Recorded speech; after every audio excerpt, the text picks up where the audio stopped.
everybody. Welcome. Thank you for coming on Thursday. It's been a great week for us. I hope it's been a great week for you. I'm Laurel Rossi. I'm the Chief Marketing Officer at Infileon, our new company. So thank you for being here. And I am going to introduce Michael Berge, who is the Senior Editor at DigiDay, who's going to bring our STEAM panel on stage. Thanks, Michael. Thank you. Thank you, Laurel. It's good to see you. Same here. I'm going to leave that on one of the chairs because they loved me up. Fantastic. Ooh, that sounded kind of naughty. Sorry. Hi, everybody. Thanks for being here. It's late on a Thursday at the end of Cannes. We're all pretty tired, so grab a drink, settle in. We're going to have a good, fast-paced discussion talking about the future of media, marketing, e-commerce, regulation, a whole number of things. And the nice thing is we've got a panel of really smart executives who represent so many facets of this industry that I think we're going to be able to cover everything pretty effectively. So, without further ado, let's go ahead and get started. I don't know what order we're going to do this in, but I'm just going to go ahead and do it by who I see. Like Price is Right? Come on down! Come on down! Door 3. So starting off, Cheryl, why don't you come on up? We've got Cheryl Goldstein with the IAB. I'll let you tell everybody what you do. Okay. Next up, we've got Sophie Kelly, who runs the whiskey marketing division of Diageo. Is that close enough? Yep, that's okay. pretty good. All right, we've got Krista Carone, our hostess, the president of Infileon. Thank you for having all of us here. Can you guys get up here? Here, I'm gonna move that.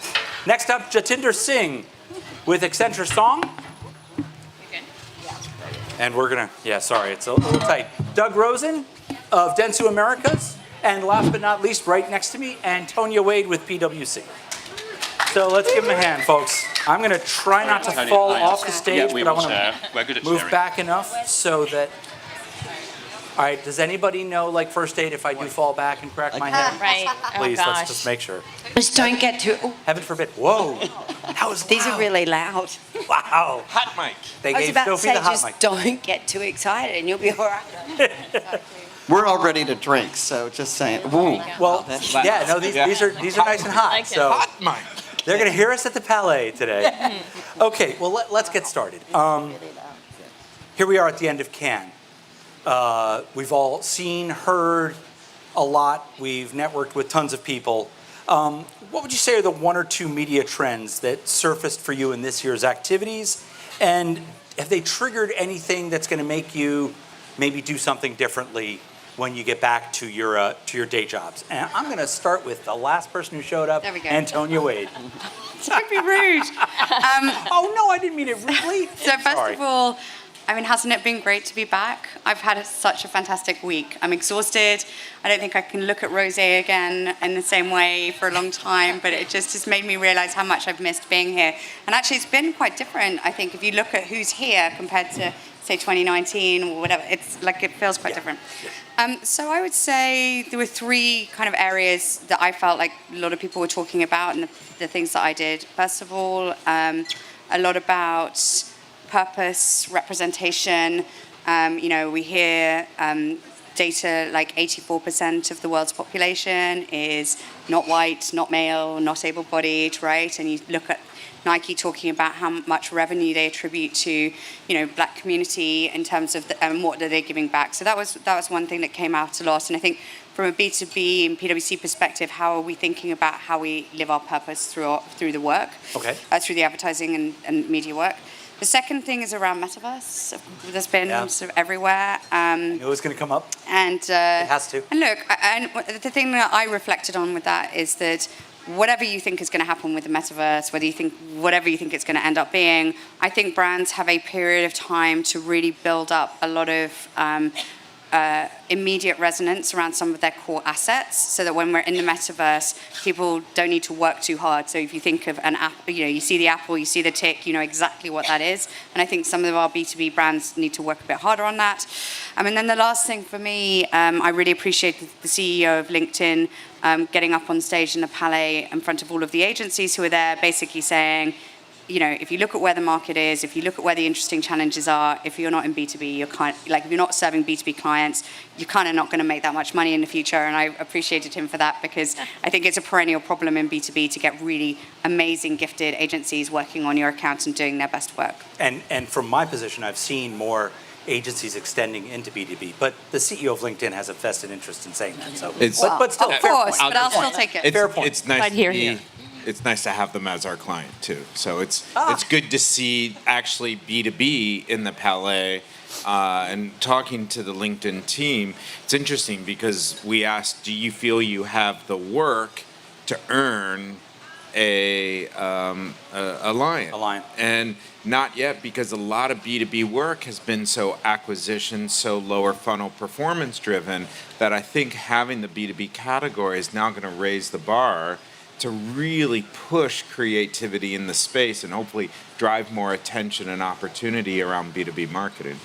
Okay. Yeah, just one final point on that, because I think it's an important one in creativity, which is, some of the types of things that our firm sells. I mean, these things can take years to buy, or years to ideate and then buy.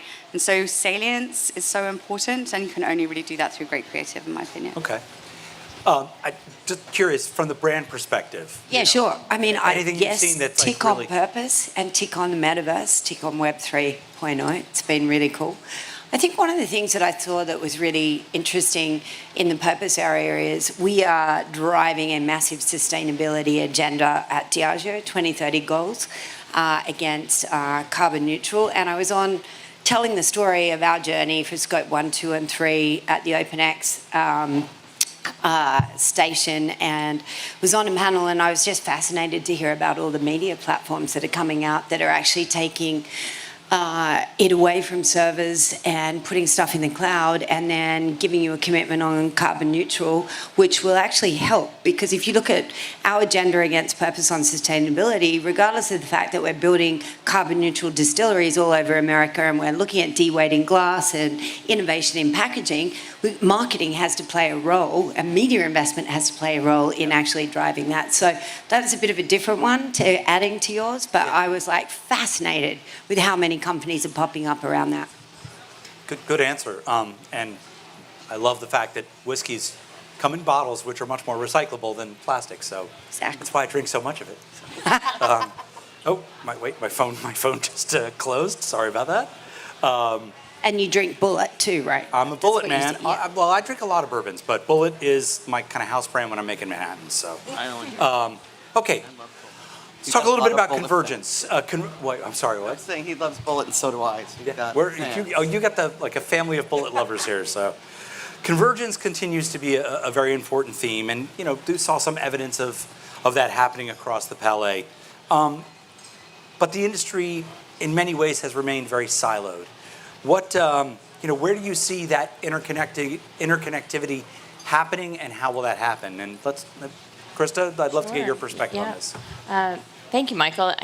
I think we saw it in just some of the people that we connected with this week, that the convergence between advertising solutions and marketing solutions is really starting to happen. Mm-hmm. Some of our meetings were with chief product officers for major brands who are more focused on the consumer experience and ways to apply data that not only informs media, but is actually informing the outputs relative to consumer experiences. And it's one of the reasons that Infillion exists, is to find those converging points between technology and solutions and services that are authenticated through human connections. So for me, it was very reassuring that this festival is starting to shift, not just from celebrating the creativity, but also the ways that creative is inspiring and informing broader consumer experiences. Is it a new thing for you that the chief product officer was sitting at the table?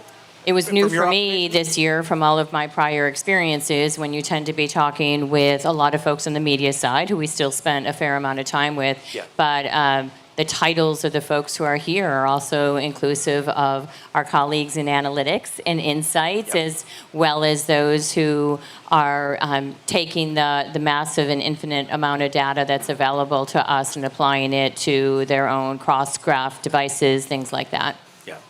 Jatinder, any thoughts on this? Yeah, sure. So I think, again, it's, the elimination of silos, which we still exist, not just within client organizations, also within some corporate organizations. So the bringing of that together, I heard a really good point yesterday on another panel, was everybody being accountable to one ROI, right?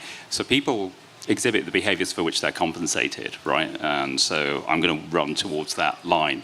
So I think if we all have that common goal and it goes across all of these different interconnected ecosystems, we all work towards the greater good, we can all learn from one another, and there's obviously greater synergies as a result of doing that. So we're seeing a lot of that as well. And I think to the point that you just raised there, Krista, as well, that brings in different perspectives into the ecosystem as well, versus some of the C-suite that we have typically been engaging with. So could be, versus a CMO or a CIO, could be a chief product officer, chief innovation officer, chief sustainability officer, as well, DEI officer. So there's many more people that are involved in that ecosystem as well, which is all for the greater good. Do you? I'd love to. Okay, go Cheryl, and then Doug might have something to say about this too. We're talking about I just want to say that I'm with the IAB, so we're the trade association for digital ecosystem, and our membership has changed dramatically. We now have chief privacy officers. We now have legal and policy people. We have, when we do our annual leadership meeting now, it's like, you cannot believe the variety of personalities and roles that are now coming to learn about what's happening in digital, what's happening on the policy front, what's happening with privacy, because this goes way beyond marketing and advertising, right? When you think about consumer data and all the different places it's coming from and how it has to be managed and handled, that affects your business and it's pervasive, right? So it's not just advertising. So we're doing all kinds of legal, digital fundamentals for lawyers. It's a really interesting course, by the way. And I'm just like, it's interesting to see the diversity in the ecosystem now. It's not just buyers and sellers. So you're going to need a bigger conference table around which. It's with Big Tent. Yeah.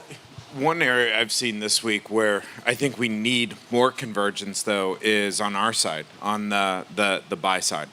I think there's still too much one-upsmanship going on where each holding company, each agency is trying to do their own thing to solve bigger worldly problems, be it around attention metrics, be it around measurement. And, what I've been saying this week is we need to be more radically collaborating as a sell side, on the buy side to match what the sell side is doing on their side. And think of it not as like an arms race, but a call to arms to some extent to come together to solve some of these bigger problems. Yeah, okay, fair point. Independent agencies love when they're talking to me to, point to the holding companies as, they're all competitive within each other. It's all dog eat dog, and that's our advantage But against that's a you trope guys. that they're just using themselves. It is but a trope. They're part of the problem and part of the solution all in one. Yeah, okay, fair, good response. I have to say, for the first time that I met with a CFO here in Cannes, who probably shouldn't have been here. Let me just say, I would imagine it's a place where you want your CFO to attend. procurement people aren't probably welcome here either, right? for a lot of reasons. Let's talk a little bit about ROI. When you walk around Cannes, you're seeing brands are placing their bets in a sea of choices and looking for better outcomes. But standardization on measurement would be a great step forward, but we're not there yet, and we're seemingly quite far from there.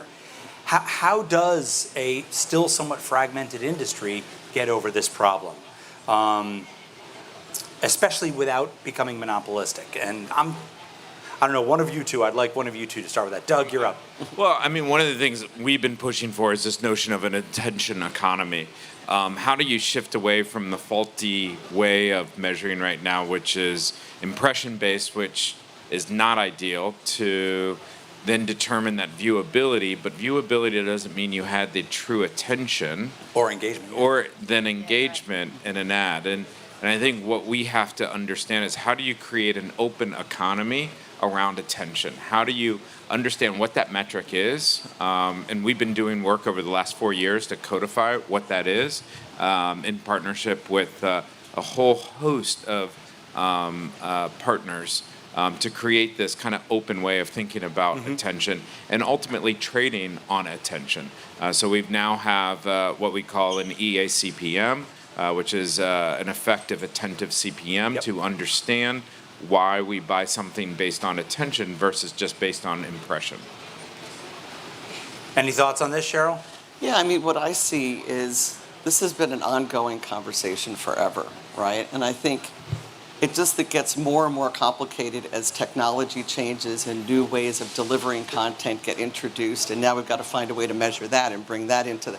I think it's almost impossible to find a way to truly measure from, interoperability, to be able to measure from one thing to another. First of all, you have to be willing to share data, and I don't see people that willing to share data. Second, you have to have permission to share data. So it's another issue. Is how you're using data from your customers is always a question. So I don't know if that's the right, if even focusing on that matters so much anymore, if it's impressions or if it's GRPs. What I'm hearing now is a shift to business outcomes, right? If we're spending X amount of money, what did we get for it? Does it matter if it was impressions? And what matters is, did we sell more stuff? Did we get new clients? Did we drive more engagement? Did we get their attention? Did we build a relationship with this customer? And understanding that is really where the value exchange is. I totally agree with you. I think even if you sort of caught wind of some of the kind of not so pleasant arguments around measurement, Nielsen and the broadcasters and everything, it's like, oh, I'm just so bored. Right? Okay, we have to do business marketing modeling to see what is working and what's not working. And I love the point around what is actually getting business results. I mean, for us, it's all about impacting culture with our brands. Like, totally reliant on marketing, given they're the same kind of brands for 200 years, So we're using a lot of our own experiences and ROI to actually work out what's working and what we're getting out of it. Of course, you're always going to have, programmatic. You're always going to have the foundations. But the whole argument is just like so self-serving right now. It's not driving business. It is. That's why it's pointless almost. And it's kind of like people would say almost actually what we've been through with COVID has driven a lot of marketing spend into traditional channels because we felt like no one was outside, which is quite true, really. For a while. But hey, it's not anymore. And so the big discussion right now is, well, we drove all this growth on traditional medium, so why don't we just keep doing that? I'm like, well, because the context has changed. So we have to work out how to move it on. Either or. But it's it's no shock to anyone that broadcast television over-indexes at 55 plus. So, I think business outcome is pretty cool. But again, for a company like Diageo, you probably want some 55 plus people because I think they drink whiskey too. Yes, I'm I can 57. say I do. I'm not quite 55, but I do. No, absolutely. Yeah. So it's got to be a mixture, but I think the discussion on measurement is a little self-serving right now, and you would think people can come together and work it out because you need it. Well, that's the problem. They won't come that's together. it. People are not coming together. Everyone's talking about it, but they're talking independently versus coming together as one to solve it as a collective.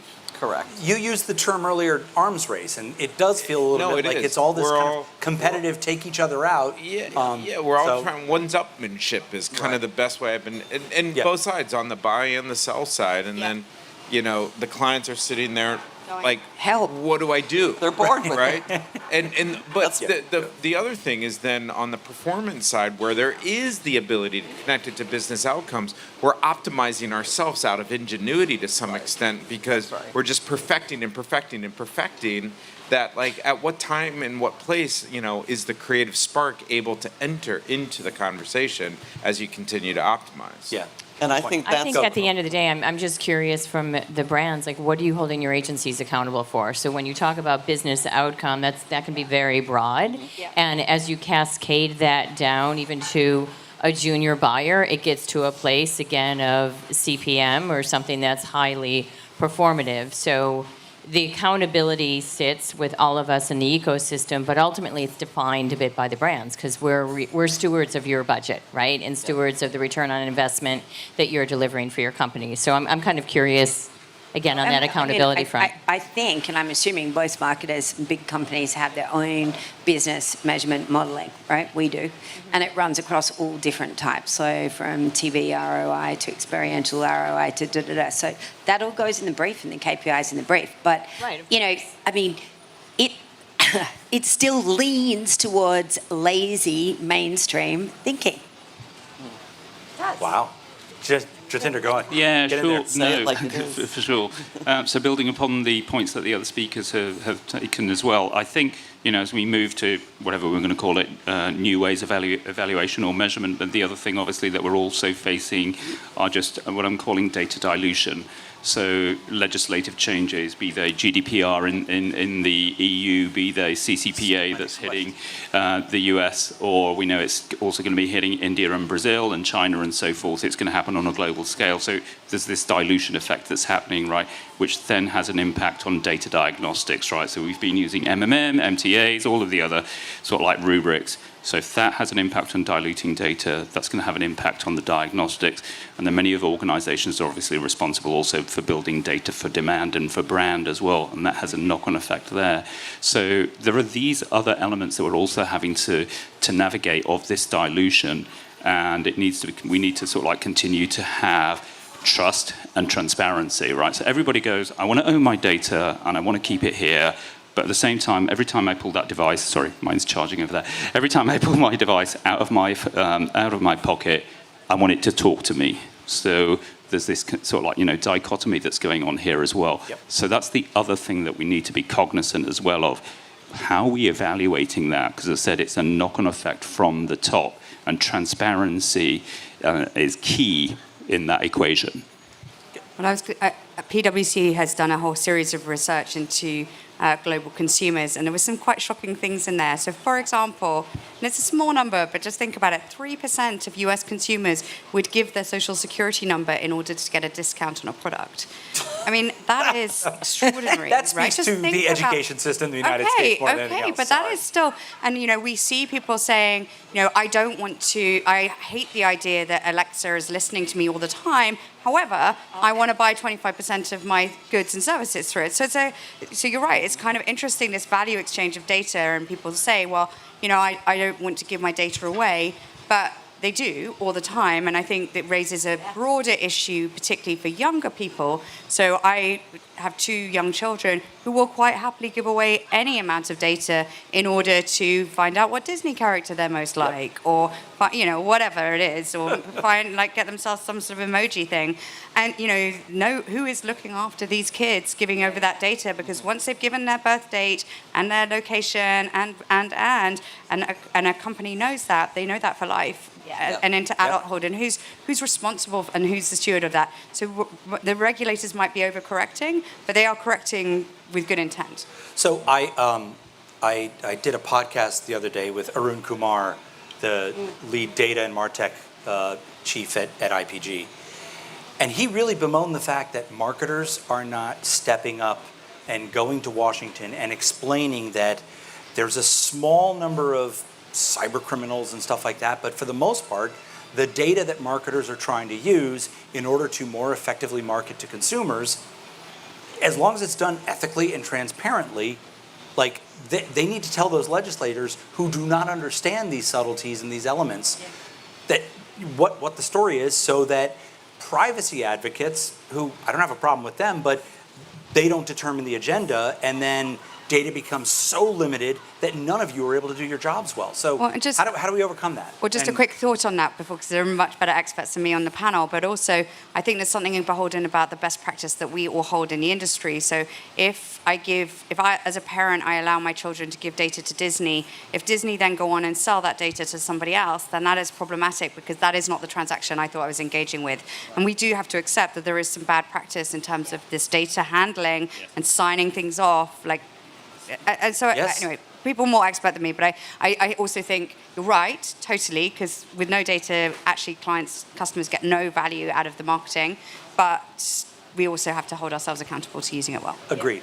We have an initiative at the IAB called the Internet for Growth. Mm-hmm. And the whole idea is to educate lawmakers that, there's an anti-tech, big tech especially, sentiment in DC right now. Very much so. Tech is bad. There's proposals to eliminate all tracking of any data, period, right? So imagine what that's going to do to the whole digital ecosystem.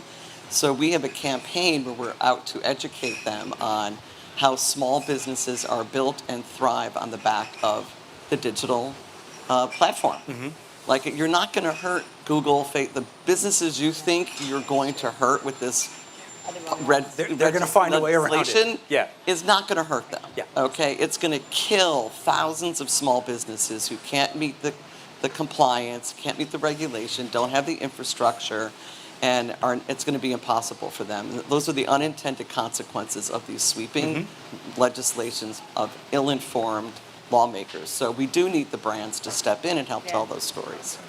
One thing we need to be careful about is a race to the bottom on the media side, though.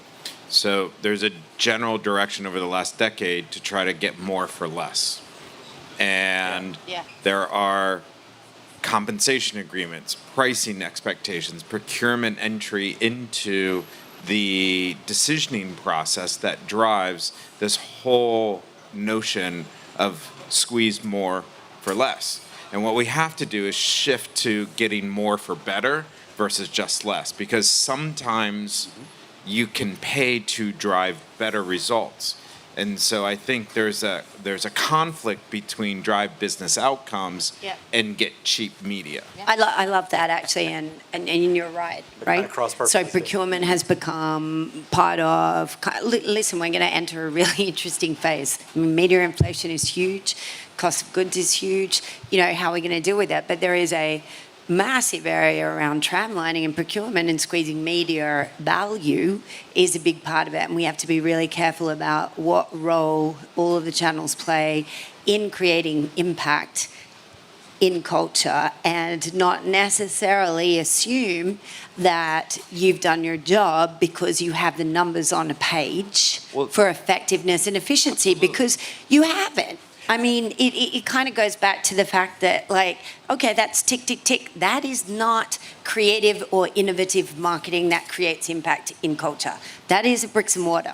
Do you know one of the most impactful channels right now is good old out of home? Yeah, love. The boom in out of home right now. I mean, we're seeing out of home front and center here. And so, how do you understand the connection of out of home to business outcomes and sales? It's a little harder. So I love that. There just needs to be an appreciation for better, not just cheaper. And that's what I was talking about when I was thinking about the sort of laziness thing. It's even when you take it to something like sports sponsorship, right? It's really easy to go to the big mainstream ones. It's a lot harder to double down on women's sport because the numbers and the value. We have to play a role in reshaping what value looks like in our companies, and not just go to the ticks on the efficiency and the numbers. But to some degree, I'm kind of seeing that happen in the world of influencers and creators, where bigger doesn't necessarily mean better, that you probably get better engagement and possibly outcomes with smaller ones that have a more devout following. That's only happening, that's happening in that world. I think you guys all want to see it in a broader that's Web 3.0, right? Look at the creators driving that and the communities driving that. It's not brands or big companies driving that. Good point. That's creators and communities, and they're telling brands exactly what they want to see and how they want to see it, and what value looks like. What's most exciting, just since you entered Web 3 into this conversation, is that you can't have Web 3 without engagement. There is, you can be passive in Web 2, you can't be passive in Web 3. And it's just how it's being built that I think that's the big. We tend to race to the tactics around, the multiverse or around NFTs, and we have to think about the fact that it's much bigger than just that. Totally. If you think about effectiveness, what did we put? We put 7 bottles of rare liquid, 48-year-old Johnny Walker, special rare collectors on Block Bar. 7 minutes, each sold for around 36,000. Normally, that would go to Christie's or Sotheby's. It'd be a whole entire thing. There'd be it's fascinating. I just want to point out that I think the creator economy is redefining premium. I think Yep. the idea of premium inventory has changed, because you ask a young person especially, they will not distinguish between Hollywood script, a producer, director, la-di-da, from their favorite creator who took their phone and, did a quick little TikTok that they love. So I think the whole idea of premium is changing, and I think brands that are not listening and engaging with their consumers through social media are really missing out. Yeah, okay. What's fascinating about this discussion is it's very similar to one that we could have had 50 years ago or 60 years ago, because it's all about the marketing mix. Yeah. Right? We've gone from starting a discussion about the wonderful powers of out of home to how you can transact in the metaverse, to the importance of CPM still, and the importance of email marketing, and the importance of influencer marketing. There isn't one standalone channel that's going to do it all. So as much as we talk about innovation, history tends to repeat itself, and it is the power of integrated marketing. It's not either or. No, Exactly. kind of fascinating. Let's take a quick moment before we get to the end of our session. Anybody have any questions for our distinguished audience, our panelists? You're the distinguished I audience. love your comment about the women's sport. Yeah. We did this in Australia, and I'm Australian. I know. I know. I've already taken note. Creepy. No, it's, we had a 3x increase in brand awareness when we went to the female sports competitor instead of the male, because the consumer was way more focused on who was supporting that sport, and it came back to us in droves. But my question probably centers around GDPR and deprecation of cookies next year, and what you're seeing and how you're going to sort of move that analytical space to give that ROI to the board or the CEO, CMO that's making the decision to engage an agency. It's not a short answer, but I'll give it a go. So if you think about Angel City Football Club, we got involved in them. They're female-owned, female-funded, female-played, okay? Soccer's massive with men. Female soccer is massive. But, it is not broadcasted on the same channels as the male sports, right? So that has to fundamentally change. Why did we get involved in it? Because I think Angel City Football Club is a brand up above the sports, okay? And the people who are engaged in it are influencers above the game, and they are going to create an entire community that looks and feels different to an NFL community. By the way, we love the NFL. We're very involved in them. I don't want to be mean to the NFL. But they are creating a community around themselves in a very different way than what the others have. And that is good business, okay? Because, we have 59 million whiskey drinkers every month, right? And I tell you, they don't look the same as what they did 10 years ago. And the growth is coming from different demographics and different consumers. And people doing things like this and playing in sport in a different way are creating business value in a new way that brands, if they get on board now, will benefit from. But we need the media to get on board and give them the same reach platforms that other sports have. Yep. They're doing a masterful job. I mean, they're building IP. Amazing. And you have to take a look at the ownership of Angel City, too. So it's a brilliant move. Yep. Yeah. Okay, cool. We're getting close to the end here. I've got to just... Deprecation of cookies. I can take that. Sure. Go, Yeah. Contender. No. I can take that one for sure. So I think the elimination of third-party cookies. So we're having many conversations with our clients of okay, I want to move towards purely first-party data, and it's again, many have said it. This is not an either-or in many of the strategies that have been discussed. So it is an evolution and not a revolution. So how do we make that journey from the elimination, given the elimination of third-party data? It goes back to I want to have, so you mentioned the 3x, right, in with your brand, and that's because the consumer is seeing value. They're highly engaged in that sport, so they're prepared to have that exchange with you and say, yeah, I will give you some information, my team, my gender, my geography, whatever it is, tickets, yes, please, because there's a value exchange, right, and there's trust. There's going to be an element of trust that's developed, so you're going to reduce that reliance, and now obviously you've got that first-party data so that you can then engender loyalty. So those are some of the things that we're looking at, is looking at what's available from a third-party perspective, then obviously managing that regulation. We've heard that we need to educate consumers, but we also need to educate legislators, as you mentioned as well, right?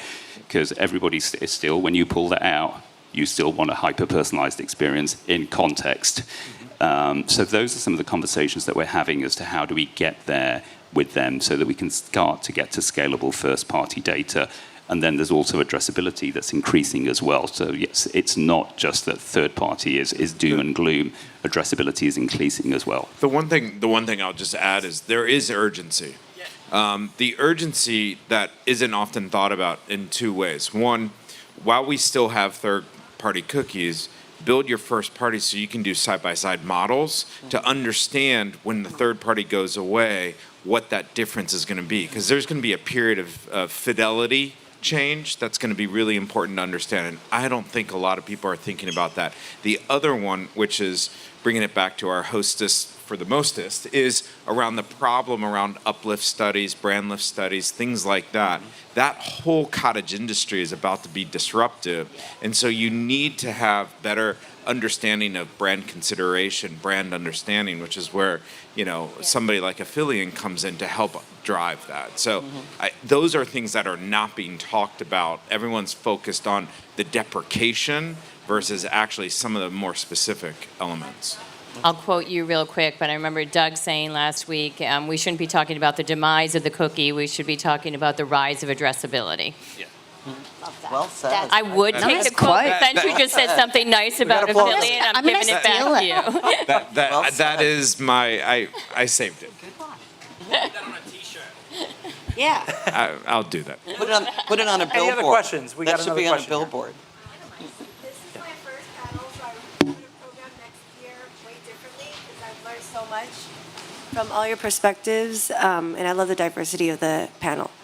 My question is about guaranteed outcomes, or business outcomes, I think you guys talked about. I just want to make sure I understand because I'm at an agency. Do you mean that you want to transact, meaning you pay the media supplier based on actual sales? And if that is it, how are you going to guarantee to the suppliers, similar to the suppliers have to give you MRC accredited verification, how are you going to guarantee attribution methodology? How is that trust created reverse from the marketer? And I could be misunderstanding the outcomes part. Well, we have a couple of agreements with certain media partners where we are trading on business outcomes. We do drive result-driven understanding, and therefore there are goals and expectations around the CPM based on the sales that was driven through that program. And we are able to close loop and match it all the way down to an end sale. It's not easy. It's early stages, but the more we can build that in, and it's almost, I talk about how do you make linear television as accountable as search. And it takes work right now, but it's something that we are doing with two platforms specifically. So search, it's up to partners, right? Yeah. So what about the mix? You can't do it necessarily with the whole mix because you have to do it. Like, you don't have every partner within certain channels that is able to transact on that level. Is that the best? You had a question? Well, should I try another go? So, not actually at PwC, but in a prior role, we did look at doing it. Obviously, it's not an all or nothing, right? So you can't say all of the pay is dependent on results, but you could take a portion of it, right? And actually, what we did was we said, this is a fair fee for the work, and we will actually give you an uplift if you can help us to generate that much money. So it's an opportunity for them to earn more than the fee. And the way that you have to do it, though, is you have to design the campaign with the agencies so that you're every step of the way you are understanding, like they understand your thinking and methodology, and also they can also kind of help to inform and influence it as well. So you can do it, but when we did it more with the creative agency that was helping us to build salience, so memorability and consideration. So we kind of knew what the objective was that we wanted to get to, and then that in turn drove sales.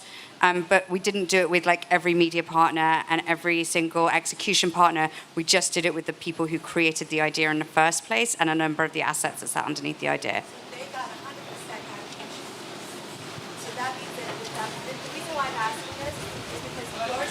Here.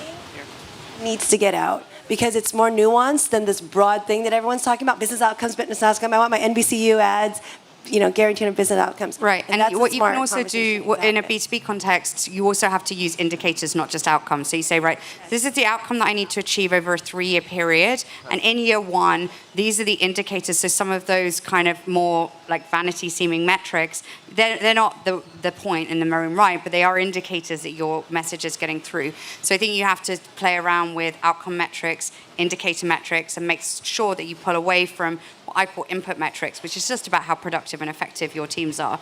And so it is a complicated story. You should be able to predict outcomes on indicators, but there is, of course, a degree of trust in how you handle that transaction, which is why we felt when we did it was only fair to give 100% of the fee and then give them option to get additional money. I totally agree. Like, I think all client agency compensation models should have a performance-based element to it, where there is expectation for delivery of the work, not just doing the work. Right. And the one thing I would add that was important in the mix is that I, as the marketing lead, took a target too. Because quite often in B2B, the marketers don't have targets. The sales teams have targets, but the marketers don't. So step 1 is, as a marketer, you have to back yourself and also put your own compensation on the line and say that you'll take a target. And that's an outcome then that you can help to share with the agency. I want to go to one of those companies which don't have targets on the marketers. It also requires a next level of transparency if you're going to have that joint accountability between brand and agency, which is relatively unusual to have that deep level of transparency. Yep. Thank you. Do you still have a question? Yeah, go. Get in there. You got a microphone. Hiya. I liked your comment around some of the kind of fallouts for small businesses around the data changes, because having run 7-figure ad budgets for Facebook, for instance, they've gutted the insights tool, my CPMs, CAC, everything just keeps going up every year. I feel like it's just like you see an algorithm change and your costs go up. And when you're an established legacy brand, you have an existing community to bank on, but when you're starting something fresh, I just feel like the cost for entry just keeps going up. And up and up and up. And the options are fewer and fewer. Exactly. Your channels are getting saturated, taken over. I'm curious, when you think about small brands launching, building, and kind of building that initial community today, where sort of the market is at, what's kind of going through your head from like a go-to-market perspective? And kind of, do you think that it's almost, you just have to throw money into advertising and have a much longer horizon for your ROI, or you can't really do that direct-to-consumer kind of near-term Facebook ad conversion kind of mentality anymore? You want this one, Doug? So we have an agency called Mute 6 that focuses on DTC small brands, what I like to call the Shopify universe. And I think one of the things that's really important about the work they do is, one, we merge media and creative together. So no decision on media is done without the message, and no message decision is without the media. And I think that's an important consideration. The other thing is, not all work they do, in fact, most of the work they do is not advertising as we know it, but how paid, earned, and owned come together. And they're actually probably doing more eventive stuff outside of paid to drive advertising impact than I think large enterprise marketers are doing. Yeah, I'd just add to that, like we saw during COVID, a lot of businesses that were retail were shut down, pivoted to online, and just started live streaming a showroom and sold more product in an hour that way than they did over a month of their retail store, and just shut down the retail store, period. So a lot of it is just being creative with the platforms that exist. It doesn't even require advertising necessarily. You need people who love your brand to advocate for you, leverage social media and to get the word out. People discover brands in multiple ways now, and often it's not the marketer who's introducing you to the brand. It's someone saying, hey, I just bought this fabulous new makeup, you gotta try it. And then now with shoppable media, not only can I get introduced to a brand without the brand telling me about it, someone else telling me about it, but then in a click, I can buy it. So what's the purchase funnel there? Where is the brand even in creating that relationship? They're not. It's word of mouth. But now that can be amplified with social media. So I think leveraging those platforms can do a lot for a startup brand. I'll tell you, most of the big brands here can be very envious of small brands because you can fail fast and be much more innovative than the ergs of energy that sometimes go through managing a big brand. And Your ability to be agile is amazing. I would say listen to the people that love your brand. Why? What is it about your brand? I also think, like, on that, it's, be really clear about where you want to start and how you want to grow. I mean, people think we have massive brands. We do have massive brands. We also have small brands. We have brands that are like 500 cases, right? Mm-hmm. And it's like, where am I selling them? What channel? What market? What DMA? With what push and what pull, right? Yeah. And so just really thinking about, two simple things, which is sort of emotional visibility, where might I run into you, and then physical visibility, and then building out those tools. All right, so we're almost wrapped up here. I want kind of a lightning round. Want everyone to give an answer if you're willing. What's your one prediction for kind of near term future state of media? Whether we're talking AVOD, e-commerce, whatever. What's the hot thing you see coming? All right, we're going to start with you, Cheryl. We're going to jump around, keep you all on your toes. I think it's really exciting to see what's happening in retail and the convergence of entertainment and commerce. I think you're going to see some huge opportunities there. Mm-hmm. Obviously Amazon's in that game big. Google, you're going to now watch Google TV and see a how-to video and be able to shop at Home Depot and use Google search to find where, and use Google Maps to find the nearest store and decide if you want to pick it up or have it delivered, all in one experience. I think that the whole shoppable media thing is going to be huge. Shoppable media. Doug? The next 7 years will be the year of the multiverse. Yeah. For those, You mean the metaverse, right? No, Because I mean the multiverse. the multiverse that's Marvel Cinematic Universe, right? No. What is the multiverse? The metaverse is He's going to put one, that on a T-shirt too. The metaverse is one thing. The multiverse is the fact that we will never be in one reality. We will be living multiple realities. And we will be in multiple environments. There is a fallacy to think that we're just, hey, honey, I'll see you later. I'm going to the multiverse. Right? Or the metaverse. Like, you are going to be interacting in physical, digital, virtual realities at the same time. That is ultimately where we should strive to. That is the best customer experience. The fact that we have to slab a cinder block to our face to enter a space that my wife has no fucking clue what it is, is kind of bullshit probably that no we desire sit to here go and there. talk so much about it, to be honest. So for those of us that have been around for the years of mobile, every year for a decade was the year of mobile. Yes. Yeah. We will be here in 5 years talking about how that is the year of the multiverse. Okay. And it'll keep going. It will be 7 years until it is that year.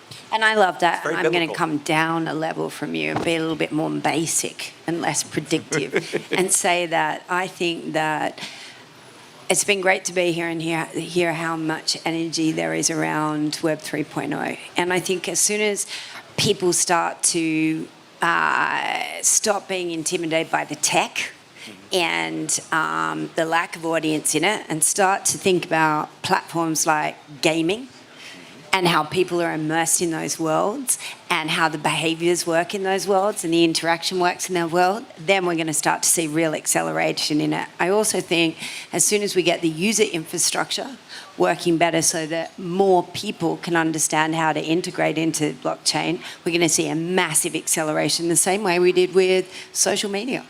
Nice. You get the last word, Krista. I'm going to let Jatinder, you go. You're our hostess. You get the final say.